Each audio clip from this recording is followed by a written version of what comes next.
Lectura del Santo Evangelio según San Lucas. Gloria a ti, Señor. Un sábado iba Jesús caminando por medio de un sembrado.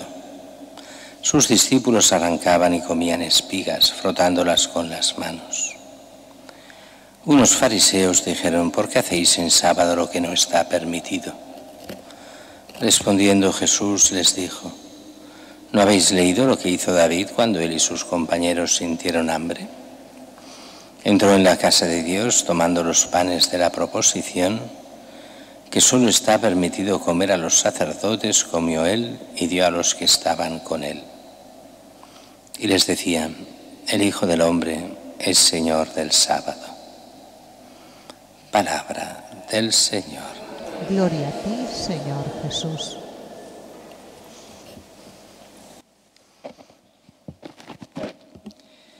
El Evangelio de hoy es un poco extraño, en una mentalidad muy del Antiguo Testamento y que cuesta a veces un poco de entender.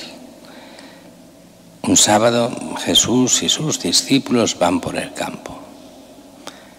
Hay un trigal, pasan por el trigal y comen de las espigas. Eso quiere decir que es pleno verano, a punto de recogerlas, están maduras, frotan las espigas, comen del grano. Y alguno hoy diría: esto es robar. En la mentalidad de la época no. En la mentalidad de la época recordemos que cualquiera que fuese por el campo, tanto si era privado como público, si cogía para comer allí mismo, no era robar. La gente que tenía hambre por el camino podía coger de cualquier fruta o fruto que diese la tierra, aunque fuera privada, aunque lo hubieran cultivado. Lo que era robar era coger tomar de toda esa fruta o de ese fruto, ponerlo en cestas o en canastos o en bolsas y llevárselo. Eso era robar, pero comer allí mismo no. Entonces, ¿qué critican a Jesús? Critican que sus apóstoles hacen lo que no está permitido en sábado, porque el sábado es el día del reposo y no se puede trabajar. Es esa mentalidad farisaica de que no se podía hacer nada el sábado. Pero era bastante hipócrita como hoy, porque también hoy, si uno se va a Israel con esa misma mentalidad y va a un hotel judío, en los hoteles musulmanes no, pero en los judíos o cristianos no, en los hoteles judíos los ascensores los sábados funcionan solos.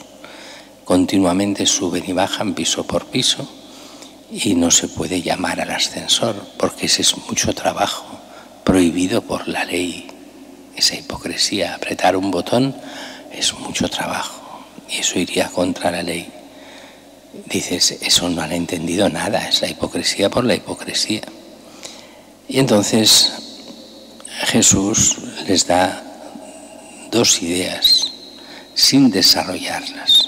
Una, sobre estas leyes.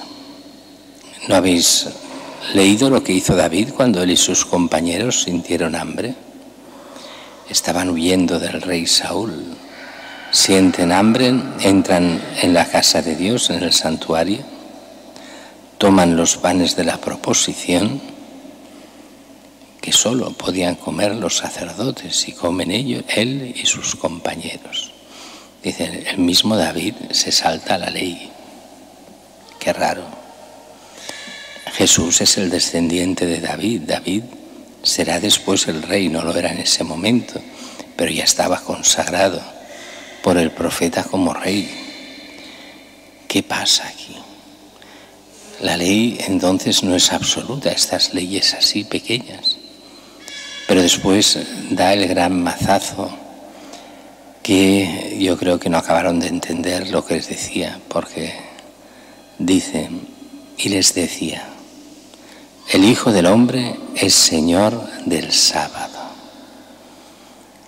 Y algunos, mal dicho, dicen, ¿ves? Jesús pasa el día del Señor, que es el sábado, lo pasará domingo, será el día del Señor. No, el sábado nunca fue el día del Señor, era el día del reposo del Señor, no el día del Señor. Era el día del reposo. Mientras que el domingo es el día del Señor, y eso quiere decir domingo, el día del Señor, el día de la resurrección del Señor, el día del Señor por excelencia. Pero ¿qué está diciendo cuando dice el Hijo del Hombre es Señor del sábado? Pues está autoproclamándose Jesús como el Dios verdadero. Él es el Señor Jesús. Y el sábado es suyo, el Señor del sábado. Pero el sábado es el día del reposo del Señor, de Dios. Con lo cual se pone al mismo nivel de Dios. Y es que Él es el Hijo de Dios venido a la tierra. Y actúa como Hijo de Dios, como Dios mismo en la tierra. Eso hará que ya aquí empiezan las persecuciones verbales, después irán a más. Pero para nosotros lo importante es las leyes humanas, la ley del reposo. ¿Es para el hombre o el hombre para la ley del reposo? No, es para el hombre.